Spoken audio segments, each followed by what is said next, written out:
We all have all four inside of us. And the key is to know your own style, but to be able to meet somebody else and then figure out their style quickly. So he's been featured in Forbes, Inc. He's a global speaker. if you accept people for who they are, it doesn't matter what style anybody is. You can get along with anyone. Judge people because they don't do things the way you like to do them. You're going to probably have a lot of conflict and stress in your life. What if you mastered all four styles? That you mastered being the eagle, mastered the parrot and the dove and the owl. That's what the chameleon is. It's someone who can fluidly and authentically display any behavior based on what's needed in the moment. And when you find those people, they are incredibly successful. Someone like Taylor Swift, The Rock, Dwayne Johnson, just like someone who, no matter what situation they're in, they just seem to be able to adapt to that situation. I'm trying to bite my tongue here. How do we do that? Llegaste a Gana Tu Día, el podcast. Este es el mayor movimiento de formación de hábitos y mi visión es impactar la vida de 1 millón de personas. Y el primer hábito que tú debes comenzar es el de suscribirte al canal y venir aquí toda la semana a buscar el mejor contenido de desarrollo personal y también profesional. Este es un día especial, así que hoy vamos a tener un episodio en inglés. Así que voy a hacer lo mejor posible por hacer mi switch. Así que empecemos de nuevo. Welcome to Gana Tu Día, el podcast. My vision is to impact the lives of 1 million people through the teaching of daily habits that can help them pursue their passion and also get closer to their future self. This is a very exclusive interview, and also I'm going to say it's a very important opportunity for me. Today, we're going to have an award-winning author. He has, I believe, 8 books published. He's been featured in Forbes, Inc., Fortune, NBC Universal. It just blows my mind just to go through his full list of accolades. And he's a global speaker with over, I believe, 4 continents. It's funny because I think in his bio it says he has been to 47 states. So there's 3 states he's waiting for. So you guys call him. Welcome to Gana Tu Día, el podcast, Merrick Rosenberg. Thank you for having me. Thank you for being here. It's an honor. It's an honor. Today we're gonna try to be the chameleon, Yes. right? So there's a lot I want to talk about. Thank you just for you guys. I met Merrick today at an event from the EO organization, and it blew my mind, his speech. Tried to get an interview, so I just met him today. He's here today. I was lucky. There's a couple things I want to talk about, but before we dive into that, one of those challenging things is to try to define somebody who has done so many things. Like even for myself, I'm an engineer, and then it's difficult to switch to a different to a new personality, perhaps, or identity. So how would you define yourself? Oh, I'm somebody who my life purpose is to just help people grow and be the best version of who they are. So for me, when I think about just why I'm here and what I do, it's just to bring positivity, help people to understand each other, help them to understand themselves. And if you could do that, it's a good day.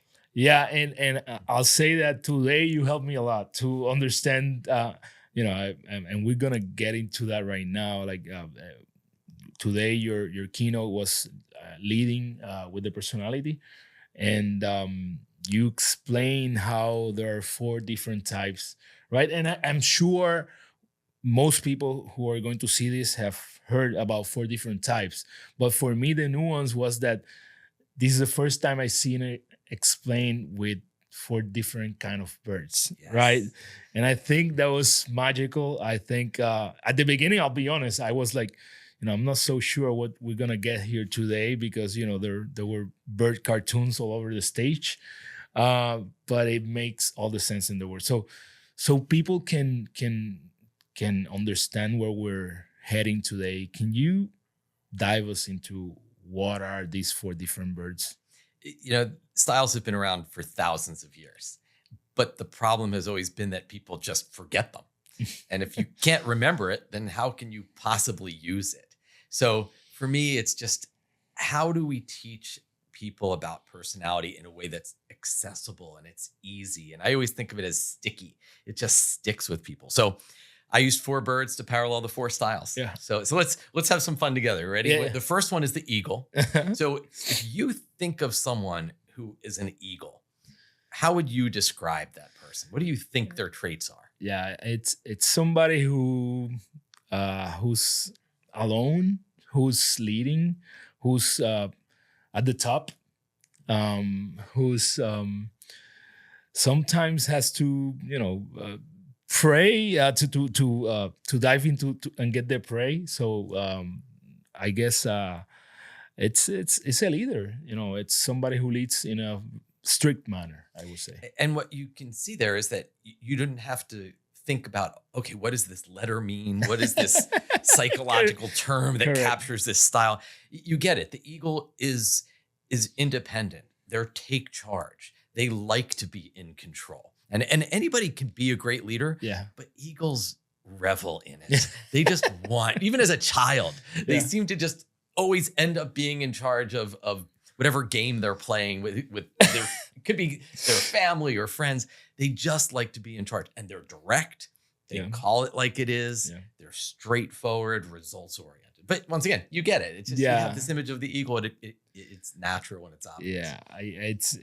Yeah, it's crazy because I thought I was more into other of the birds, but I also have a lot of eagle in me. And when I look at my past, I take control. We are who we are. I've been dealing with it for years now. Trying to don't feel the need of controlling everything. But I know I have it. So Yeah, and look, we're going to talk about all the styles, but they are there to serve us. But sometimes if they're dialed up a little too much, then it gets in the way. yeah. I definitely want to get there. So since I already mentioned the other one, I thought I was.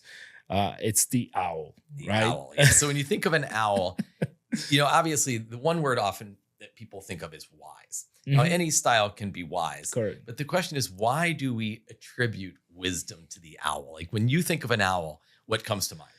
A nerd. They're your IT person, your yeah. engineer. It is true. It's somebody who's very analytic. Maybe it's not as fun, or sometimes it's more serious about what they're doing. Right? We think about good grades, right? When we think about an owl, so definitely somebody who likes to learn, I guess, and likes to explain, perhaps. They're all about information and Yeah. knowledge and accuracy. For an owl, if they're going to do something, they're going to do it right. They have a process, they have a system, they have a plan, they follow the plan. They're all about quality. And so they tend to be in jobs where you have to do things properly, and where if you're an engineer or a scientist, where you have to do things effectively and properly, owls are drawn to those kinds of roles. So Guilty. so you could be, as you're already seeing, you could be a combination of them, and we all are. Yeah. There's probably one or two which are home Yeah. base, Yeah. but there's probably one which Yeah. is harder. Yeah, I'm definitely an owl in this time of my life in many ways.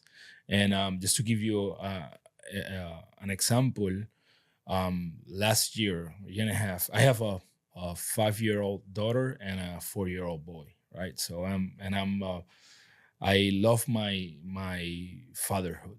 I love being a father. And a couple of years back, I was thinking I might die before my kids are adults. So what would I teach them today? If I wanted to teach them something that it was the only thing I want them to remember for the rest of their lives, what would be the one thing?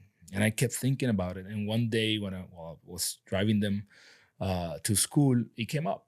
And it has to do with my owl. It's and I tell them every day this when I drop them at school, pre-K and kinder. I tell them, in everything you do, do your best. So that's the owl in me. Like I don't want to do things halfway. I want to do it either right or don't do it at all. So that's definitely the owl. Yeah, because each style would have a different perspective. Yeah. Yeah, we haven't done the parrot or the dove yet, but the parrot might say, in everything you do, bring your passion. Exactly. The eagle might say, in everything you do, get results.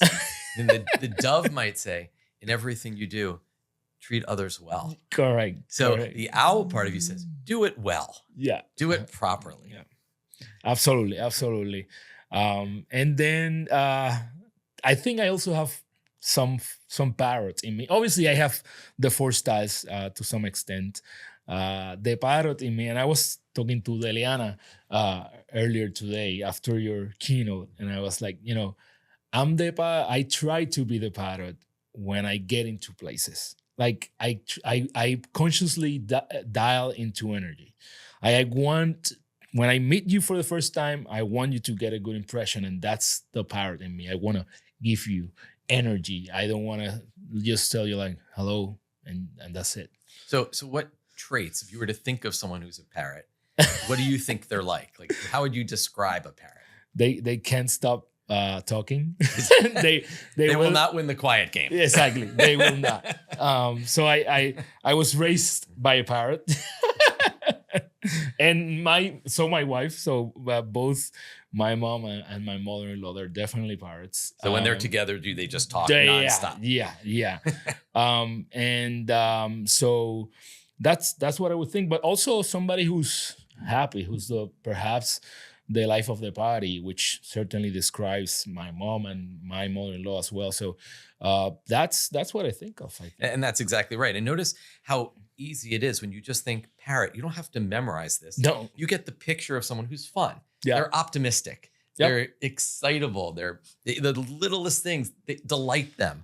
Yeah. They can watch just 2 kids playing together and just have a smile on their face. Like it's the small things that just make them happy, and they bring positive energy everywhere they go. Yeah. So if they're in the workplace, they bring positive energy.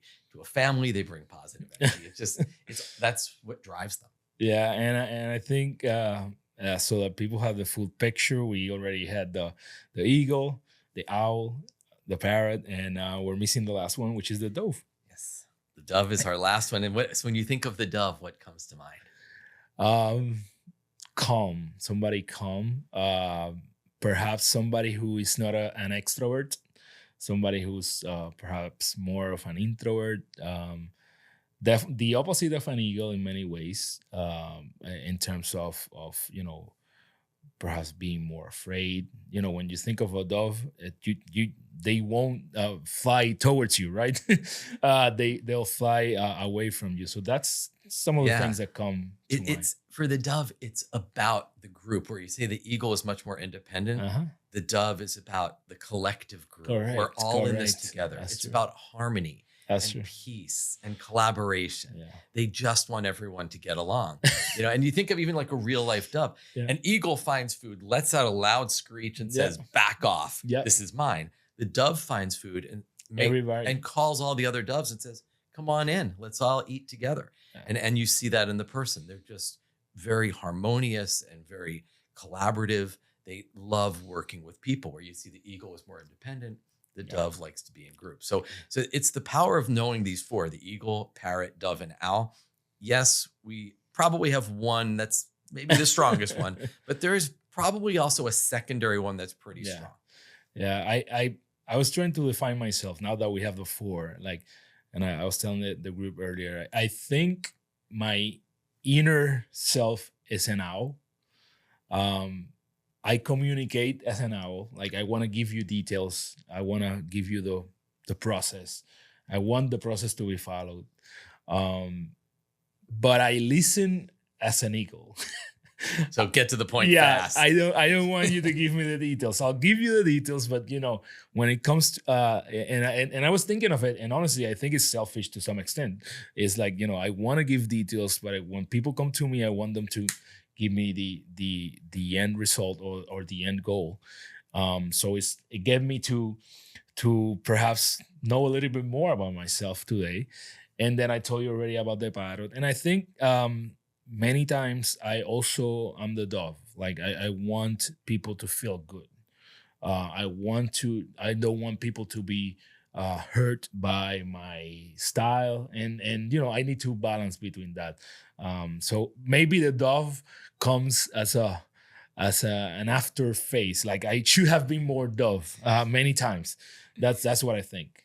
There's typically one style that's lower that can sometimes get us in trouble because we realize, oh, I probably should have been a little more dove. But it's our highest style also that can get us in trouble because we use it a little too much or it too intensely. Absolutely. And so what you've also noticed is that we all have all four. Yeah. We all have all four inside of us. And the key is to know your own style, but to be able to meet somebody else and then figure out their style quickly so you can connect with them. Yeah, I was trying to, decode my family. Starting with my wife. I believe she's mainly a dove, right? So, and many times my structure, gets in the way of her feelings when I'm communicating, right? And it's crazy when I started seeing it. And also sometimes I think she has some ego in her. It's crazy because probably though you see the eagle. Yes. Other people may not. And here's what's very interesting about couples and the styles. That's true. Is that we tend to be drawn to our opposite. Yeah. Overwhelmingly. And you pointed out that doves and eagles sound very different. That is true. But doves and eagles are married most often. Oh, really? And parrots and owls are married most often. And what happens is during easy times when we first meet and you're getting to know each other, we love the fact that they're so different. They bring something to the relationship that's different than what I bring.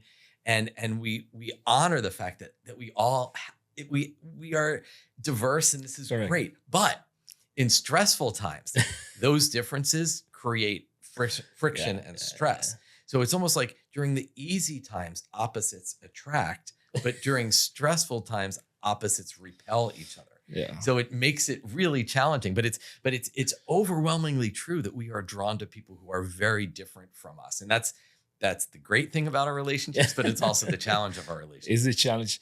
And speaking of, so which pairs have the most challenges? And I was thinking today, like when you're trying to configure a team, I'm sure we want some diversity, but also we want to be careful. If you put perhaps too many eagles, it's going to be trouble. Maybe too many parrots, it's going to be trouble. Too many owls, depending, too many owls may be good for certain things, but not throwing a party. I don't know. So trying to see how can we go back and forth between those conflicts. What's interesting is that there aren't two styles that inherently have more conflict. Okay. You could have the eagle and the dove, and the eagle's too direct and they offend the dove. The dove isn't assertive enough and it bothers the eagle. The parrot is too talkative. It drives the owl crazy. The owl gets into too much detail and the parrot doesn't want it. But those could be the most incredible relationships that you have. It's more about, do you accept people for who they are and not judge them for being different? If you accept people for who they are, it doesn't matter what style anybody is. You can get along with anyone. If you judge people because they don't do things the way you like to do them, you're going to probably have a lot of conflict and stress in your life. Yeah. And so it's really not about, is there specific styles that don't get along? It's more about there are particular people who have issues because of their lack of acceptance. And to your point of some teams, look, if you have a team of all eagles, there's a strength there. They're visionary. They drive things to make things happen, big things. Yeah, but they also don't think things through. They can be like a steamroller, steamrolling over people. If you have a group of all owls, that's amazing. Their quality will be incredible. It'll also take forever to get anything done and make a decision. You have a group of all parrots, morale's going to be great. This is going to be the happiest group you've ever seen in your life. Time management might be a problem. Yeah, it's going to be crazy. Right? A group of doves, probably very little conflict. They all get along, but also very little innovation because they all just want everyone to be happy. They don't change anything. So when you have too much of one style, it brings a strength and there's a gift there, but there's also something missing. So there is power in making sure you have diversity. You have people who can look at things from a different perspective. One of my favorite books ever. It's called Personality Isn't Permanent. I'm not sure if you've heard that book. I love the author is Dr. Benjamin Hardy, and I think that book changed the way I used to think about personality itself, because also what I've seen, which I want to get your perspective on, is that sometimes people use their style to justify behavior, right? And they're just getting to the prison of your personality. No, I cannot do that because I am such a such way. And I'm gonna use this is gonna get me in trouble. I'll use her as an example. My dove wife, it's an introvert mostly, right? She won't necessarily go faster or forward, but when she does, she thrives. So whenever she stops using the introvert card, she gets out of her comfort zone, and you can see her grow. So how would you what would you say about this, about the fact that some people perhaps that we're not trapped into our style? Yeah, it's that people use their style or their personality as an excuse for behavior. Yeah. And they weaponize it. They say, oh, I'm an owl. I'm allowed to ask questions. I'm an eagle. I'm allowed to be direct. This is not how you use your style and your personality. It's that if you're using your personality well, it is driving your success. But if you use your personality and make excuses, then there's an expression, Richard Bach, I love this quote, argue for your limitations, and sure enough, they're yours. Yeah. You want to argue for why you can't do this. You can't do it. You're going to tell me why it's impossible for you. You're right. Yep. But if you think outside the box, this idea that your personality isn't permanent, you can change your style. Not that you're trying to change your personality, but you can incorporate new behaviors. Maybe a dove who isn't as comfortable on a stage in front of hundreds of people, maybe they start and they get a little more vocal in their team of 6 or 8 people at work, and they gain more comfort talking to a group. And maybe the group slowly over time gets a little bigger and they get more and more comfortable. But they can't say, oh, I'm an introvert, I don't speak in front of groups. You're going to lose their ideas. You're not going to tap into their wisdom. That you have to learn how to transcend your style so that you're being that best version of you. Yeah, absolutely. I definitely concur with the fact that when you defend your limitations, that's something I always tell people. Even if you're not there yet, I always use the word yet, right? In Spanish, I always use aún. You're not there yet, or you cannot do it yet, but doesn't mean that you will never be able to do something. And it comes with personality as well. Quiero hacer una pausa para darle las gracias a la organización EO de Puerto Rico, que es una organización que reúne a algunos de los mejores empresarios de Puerto Rico, quienes hicieron una actividad hoy y me dieron el honor de ser un invitado. Y gracias a quienes tuve el gran honor de conocer a Merrick Rosenberg y ahora tener la oportunidad de entrevistarlo. Así que esta entrevista que estás viendo es gracias a EO Puerto Rico.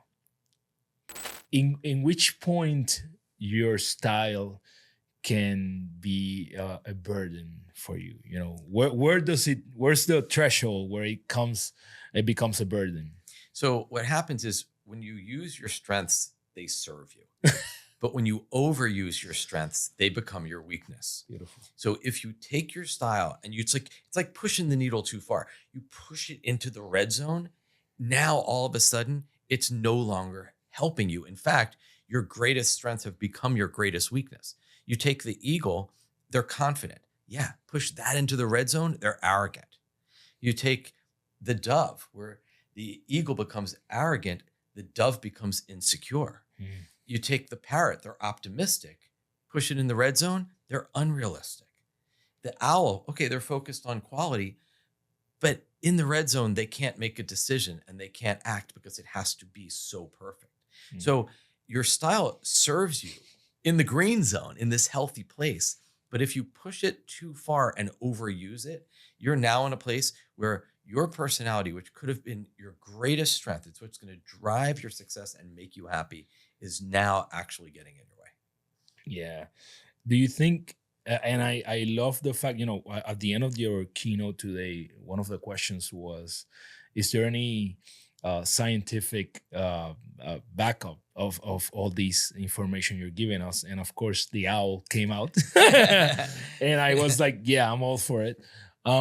Is there any, I don't know, it doesn't have to be scientific facts, but on all your time with these studying these different types, is there can you switch your main bird? Can I become somebody else, some other bird at some point? So here's the thing. There's no doubt that there's brain chemistry related to your style. Mm-hmm. Not only these hormones that flood our brain, but also the structure of our brain. Yeah. Try changing that. Right? This is going to be difficult. Yeah. Now, can you incorporate new behaviors? Yes. The more you exhibit a behavior, the more it becomes hardwired, and you actually change the hardwiring of your brain. But here's the deal. If you were to take on a new style and swap it out for a different one, you're just trading one set of strengths and weaknesses for a different set of strengths and weaknesses. Absolutely. What I would say is, you don't try to change who you are. I would say be the best version of who you are. And while you do that, try to incorporate some of the other behaviors from each of these 4 styles that you can do them so they don't get you in trouble. Because so what happens is, in other words, let's say you lack dove. Your dove is super low. I mean, it's if you had a graph, it's pegged to the bottom. And if you had very low dove, you might get yourself in trouble at moments where you need to be very sensitive and compassionate and empathetic. And I would say anybody can be sensitive or empathetic for just a moment. Yeah. And so imagine if you have a very strong eagle, their dove is low. For 10 seconds, they can say, I'm so sorry to hear that. It sounds like you're having a hard day.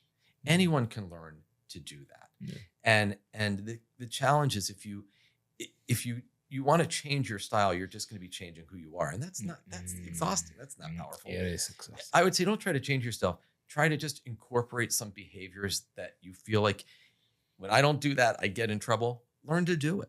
Yeah. Learn to display the behaviors that will help you and serve you. Yeah.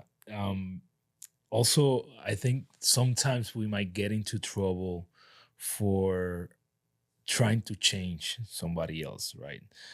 Trying to change or expecting that somebody else will change their style.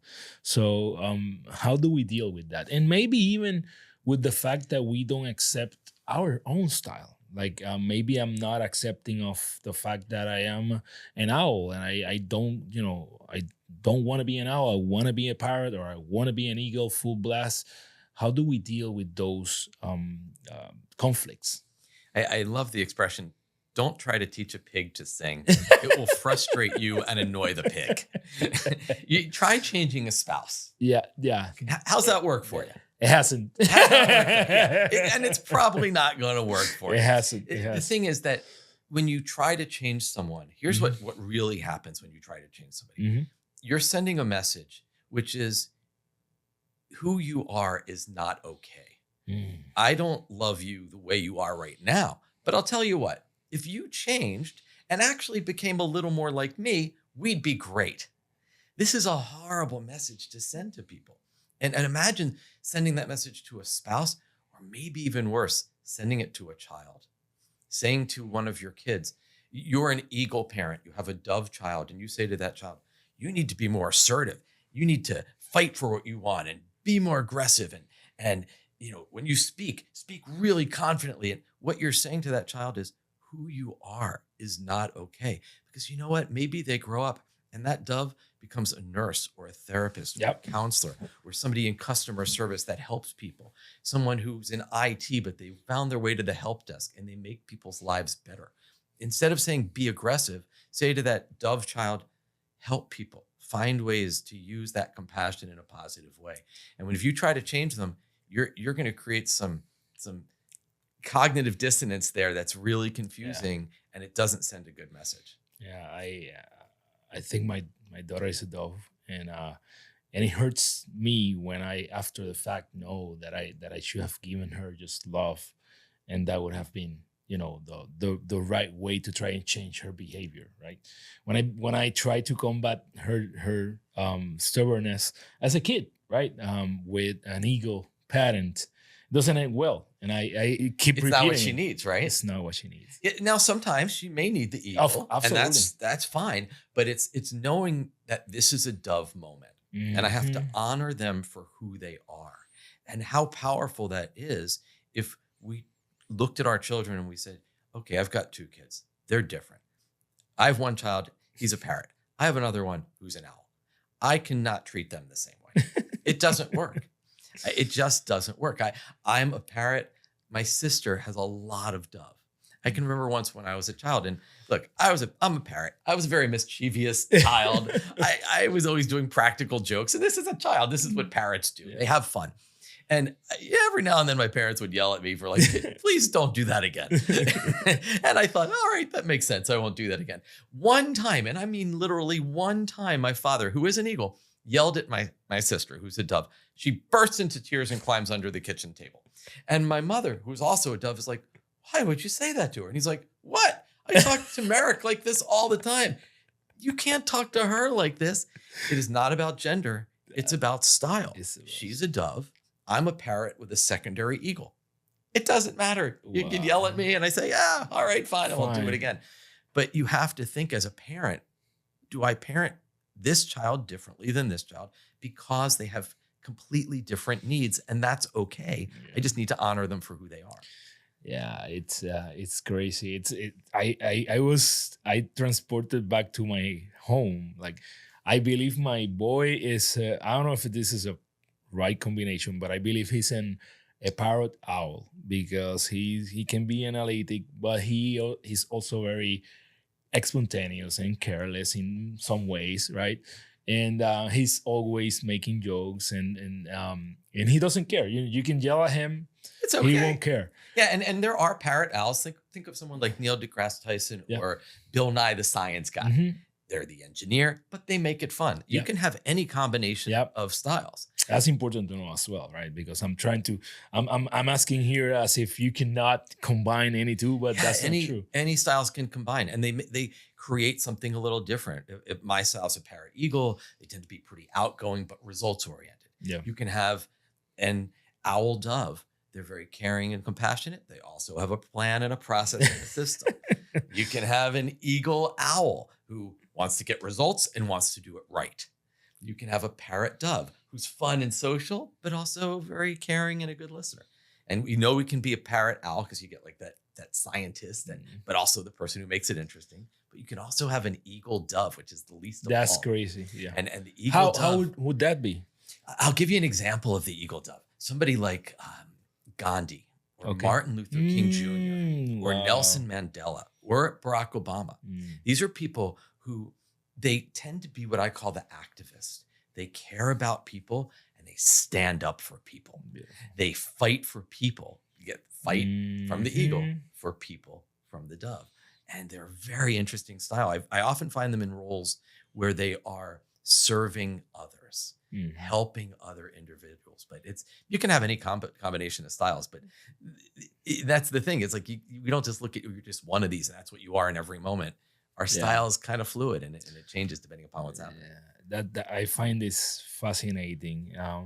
Let's talk about the new level, I guess, that we reach. That is no longer a bird. Now we're talking about the reptile, the chameleon.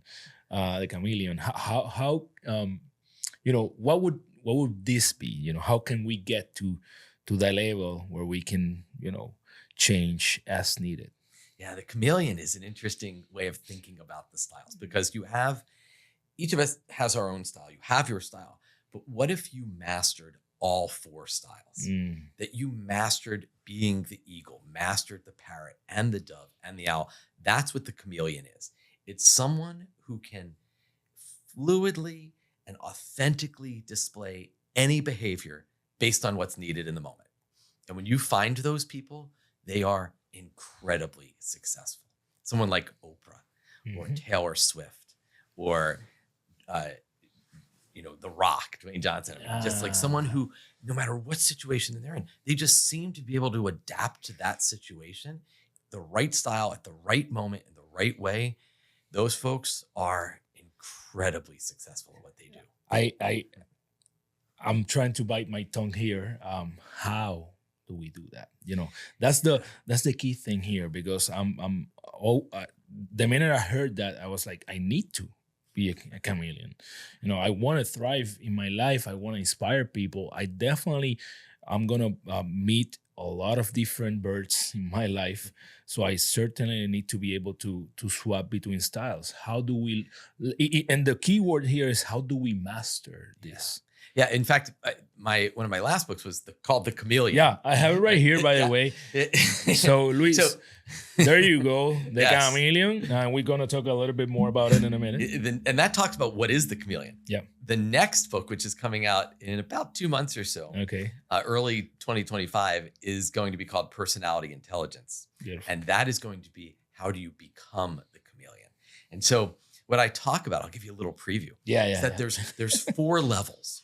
Level 1 is this unevolved state.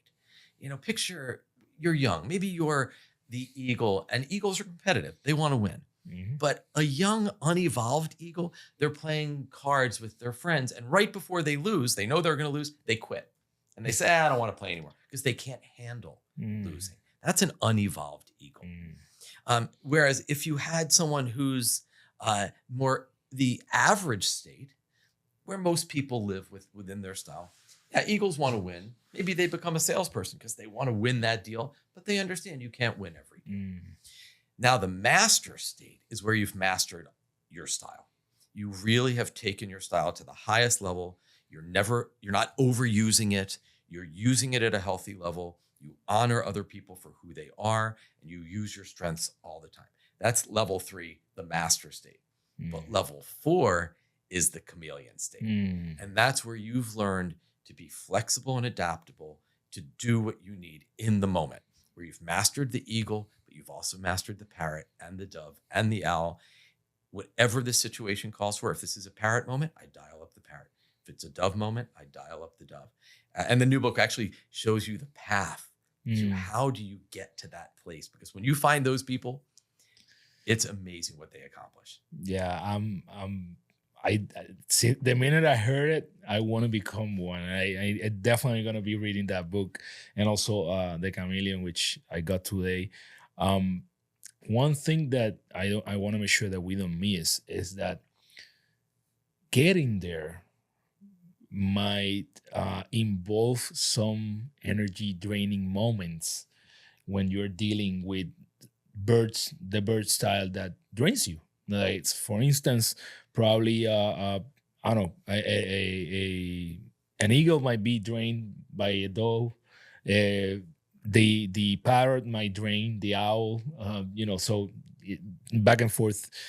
So how do we protect our energy, right? How do we do this to make sure that I guess we need to interact with the different bird in order to master it and get to the chameleon level. I'm assuming here, actually, obviously. But we also need to protect our energy. So how do we do that? Here's the interesting thing about that. It's that if I were talking to some salespeople, here's what I would say to a salesperson. If you're selling someone and their style is different from yours, one of you is going to leave that interaction exhausted. And it better be you.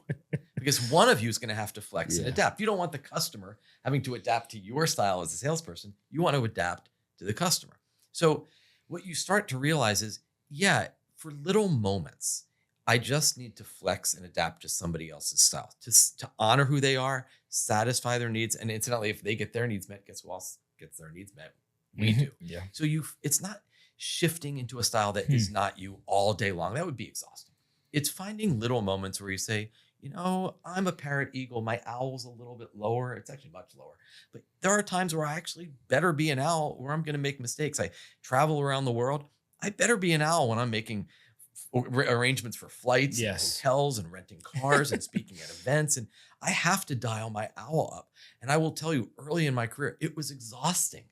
But now it's like, all right, I have to do it.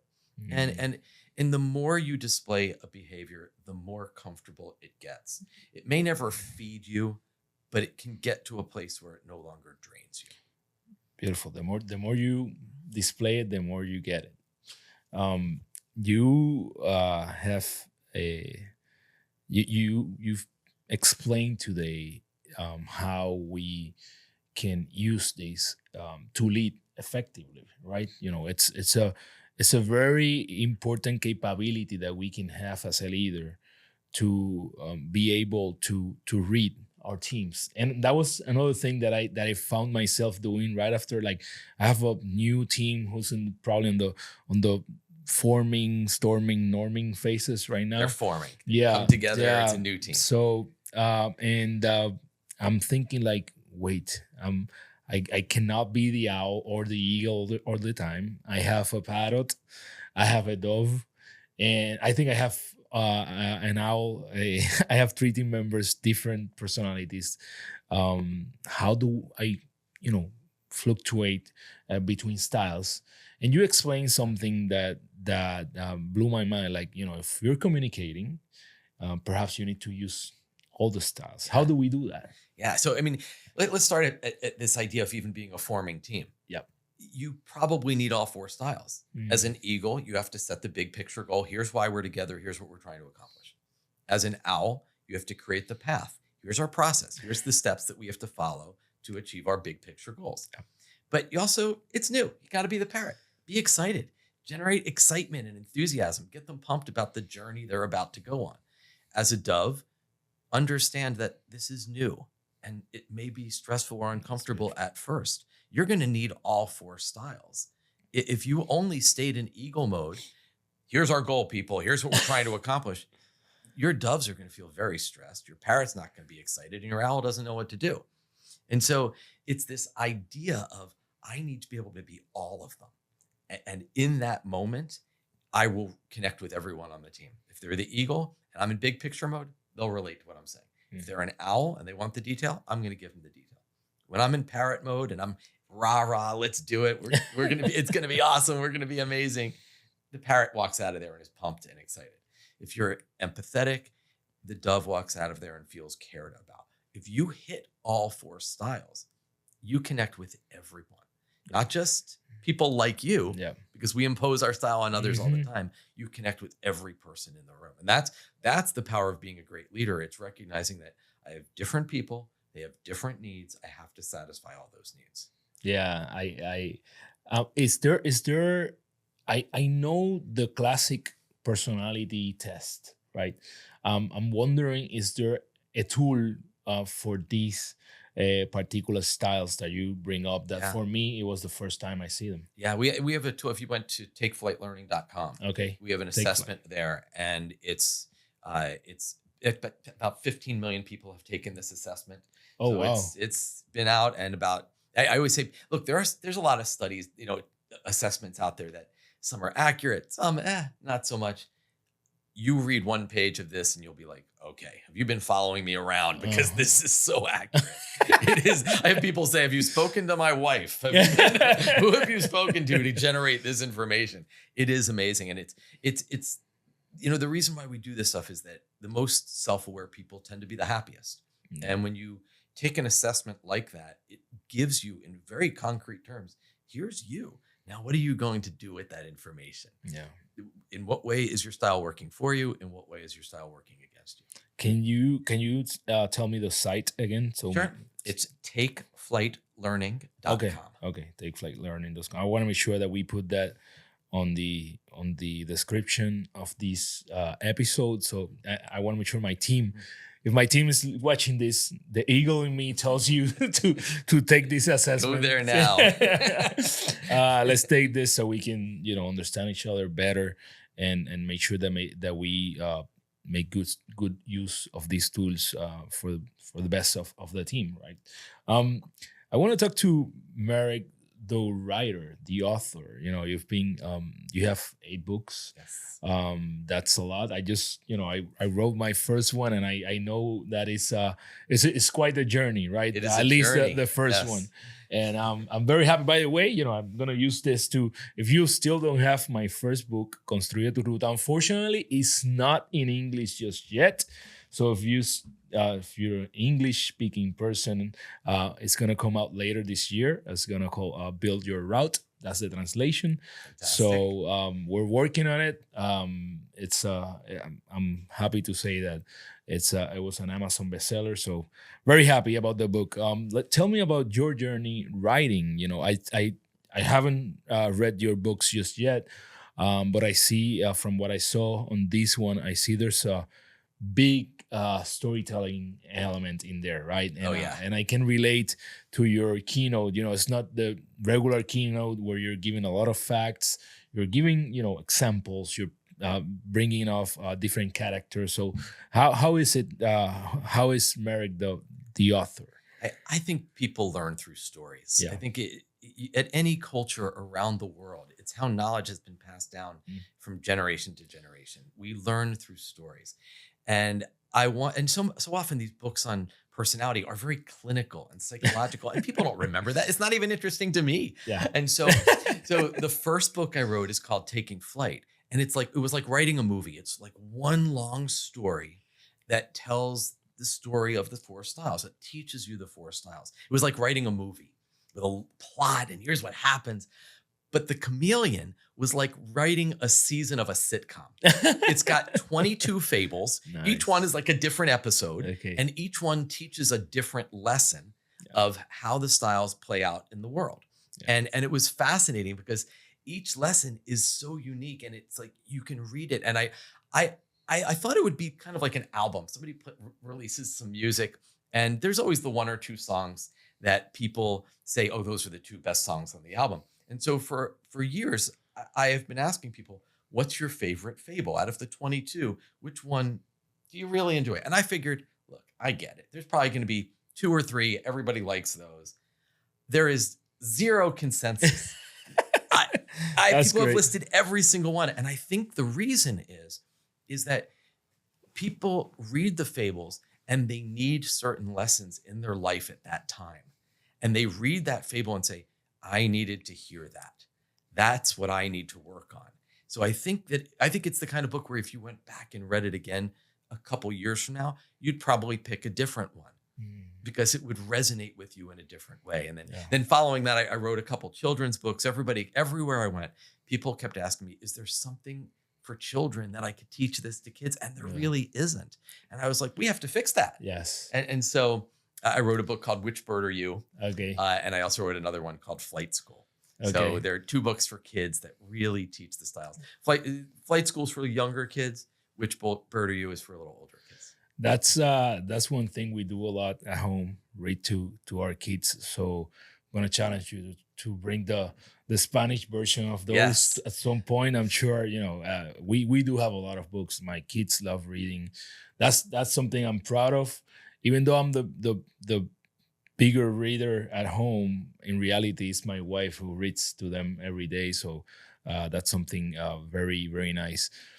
Do you consider yourself an author who speaks, or a speaker who happens to have 8 that's books? a great question. I think I am a speaker who writes. Okay. And I think there's a difference. Yeah. I think sometimes we see, we read a book and it's an amazing book, but then they try to convey it on stage and it just doesn't translate. Mm-hmm. And for me, I like having written books. I wouldn't necessarily say I like writing books. Okay. This last book, Personality Intelligence, boy, it was hard because no one's ever thought of the styles with this trajectory of going from this unevolved state to all the way up to the master state, to the chameleon state. So I had to think about, what is an unevolved dove? What does a master parrot look like? And so it was work. It was a lot of work of thinking of all the stories, and it's filled with stories. There's over 50 different stories in the book. And I think it's the stories that all the people I meet, like we meet and you share a story and I'm like, oh, I love that. It's all the people I meet on my travels. Beautiful. Their stories are in some way reflected in this book That's at great. the unevolved state, but also the master state. Great. I think if I had to pick one, I love giving keynotes, but I would love to be an author who speaks. Yeah. Even though I only have one book, but I think that's the difference between the parrot who writes and someone who's more of an owl who Yeah. writes. The owl, I want to write it so I can teach people and reach a lot of people through the written word. Whereas the parrot says, I want to reach people through the spoken word. And they're both great. Yeah. Neither is better or worse, but they're absolutely. very different. Absolutely. Do you who can you tell me has been your perhaps top 3 role models to get you, because you have told us about the passion you have of helping people become their best version. You speak with passion. I was just talking to you outside, and you bring the passion and the energy with you, of course, as a proud parrot. Who has inspired you throughout your journey? I'd have to start with my parents. I mean, both of them entrepreneurs. Okay. And I think that's something that we do see that gets passed down. The statistics are amazing. Both my grandparents were entrepreneurs. I mean, both on both sides, like all 4 of them had their own businesses. They just inspired me to create what I wanted to do. And instead of being a passive recipient of my life, I've watched them create their life. Yeah. And I look at my job and I think, I get paid to do this because I I don't feel like I'm working. I love walking out on a stage and sharing stories and then people coming up to me afterwards. And despite the fact that I'm usually talking about how all these styles play out in companies, 90% of people come up to me afterwards and say, this has changed my relationship with my wife or my daughter or my son or husband or my parents. And that is amazing. So clearly right off the bat, my parents just lived their own passion and created their own path. Beautiful. And I saw that and said, I want to do that. I get to create my own path. Absolutely. I practiced martial arts for many years. I had my own karate school for about 28 years. Oh, wow. And not just my instructor, but I watched like my instructor, my instructor's instructor, my instructor's instructor's instructor. And in my new book, in Personality Intelligence, I actually talk a lot about them. And I use the martial arts to show these 4 levels. Like level 1 of this unevolved state, it's like being a white belt. Level 2, this average state, is like being a black belt. Level 3, mastering your style, is like being a master. Then you get to like level 4, the chameleon. It's like being a grandmaster, and just you transcend it. And my instructors just unconditionally, there was this unconditional acceptance. It taught me that the only person you're ever really battling against is yourself. And everyone's fighting a battle, and you don't know what their battle is. So accept people, accept yourself, be your best self. And so my instructors, just that whole group of them, are just such an influence for me. If you had to go back to your younger self, what would you tell him? There's a quote that I love that I wish I would share this with my younger self, and it says, when you're 20 years old, you care what everyone thinks about you. When you're 40 years old, you no longer care what everyone thinks about you. And when you're 60 years old, you realize no one was really thinking about you at all. And if I were to go back, I would say to myself, stop worrying about all the little things that you think everyone is picking apart and you think everyone is looking at. They don't care. They're not thinking about it at all. Let go of all that little stuff, that internal voice, that inner critic, because you know what? Nobody cares. Nobody cares. No one cares. Absolutely. Let it all go. If I could go back and just say, let it go now, you will get rid of maybe 40 years of stress that you didn't need to have. Absolutely. I concur. Before I ask you the last question, I just want to, first off, I want to thank you for making this space on your agenda and making yourself available for this. It has been a beautiful experience for me all day long. And I want you to tell the audience where they can get you, maybe where they can book you, all the information you want to get them. Great. If you go to takeflightlearning.com, you can see all the different training programs that we offer. We go into companies and teach people about themselves and how they can work together. And my own site, merrickrosenberg.com. That's for keynotes and me coming into an organization. So both of those are good places to learn. Excellent. So Gana Tu Día. Gana Tu Día is our movement, right? And translate to win the day. And I believe that, every day we should have the habits that get us closer to our future self. What are those 3 to 4 habits that you do every single day so that when you go to bed, you can say, I won the day? Yeah. One thing I've always done, which is never touch the same thing twice. If I get an email, if I open it, I answer it. If I get a text message, I open it, I reply to it. If I walk into my house and I'm carrying things, I don't put them down on the counter and figure I'll clean it up later. Yeah. If there's something in front of me that needs to be done, I do it. Beautiful. And then it's done in the moment. That is my first one I always live by. That's my time management rule. The second one, and this is just my own personal challenge, is every day to make at least one person's day. I don't care what it is. It could be the smallest thing. I will bet you, if you go out, look for people doing things well and tell them, you will make people's day. Absolutely. And every day you will see it.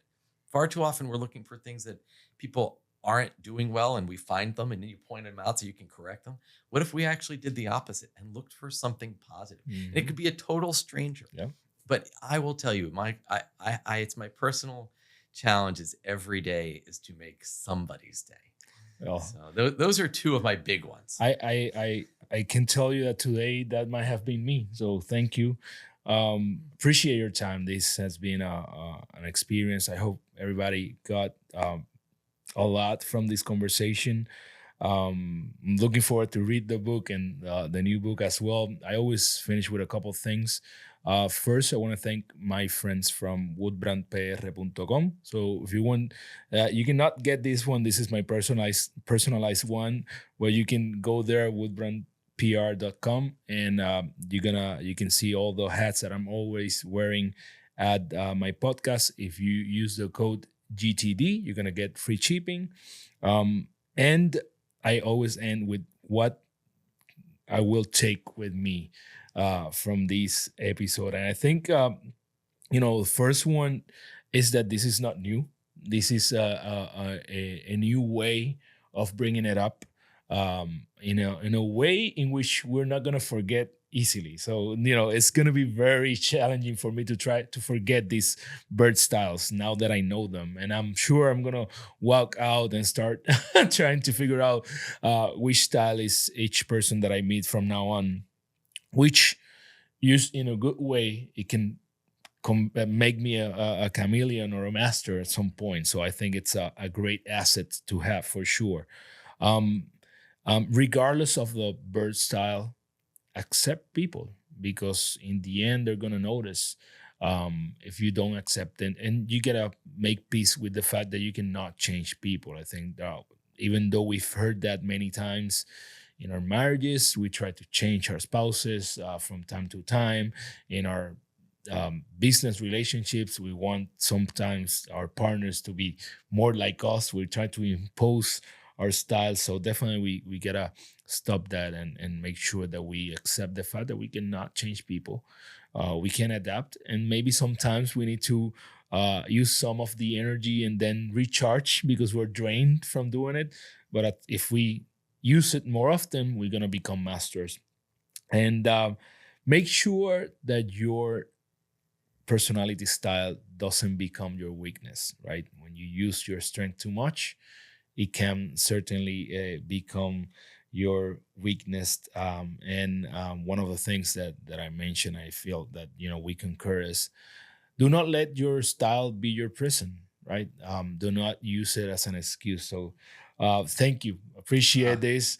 Thank you so much. I hope people get a lot from this. And I don't know, I'm gonna try and translate my closing, Bueno, como dije, este episodio fue traído a ustedes gracias a EO Puerto Rico. Si quieres saber más información de cómo esta organización está impactando a muchísimos empresarios en Puerto Rico a través de sus programas, a través de sus seminarios educativos y de su programa de aceleración, puedes ir a eopuertorico.org. Vas a tener toda la información. Así que gracias a la gente de EO Puerto Rico. Un abrazo.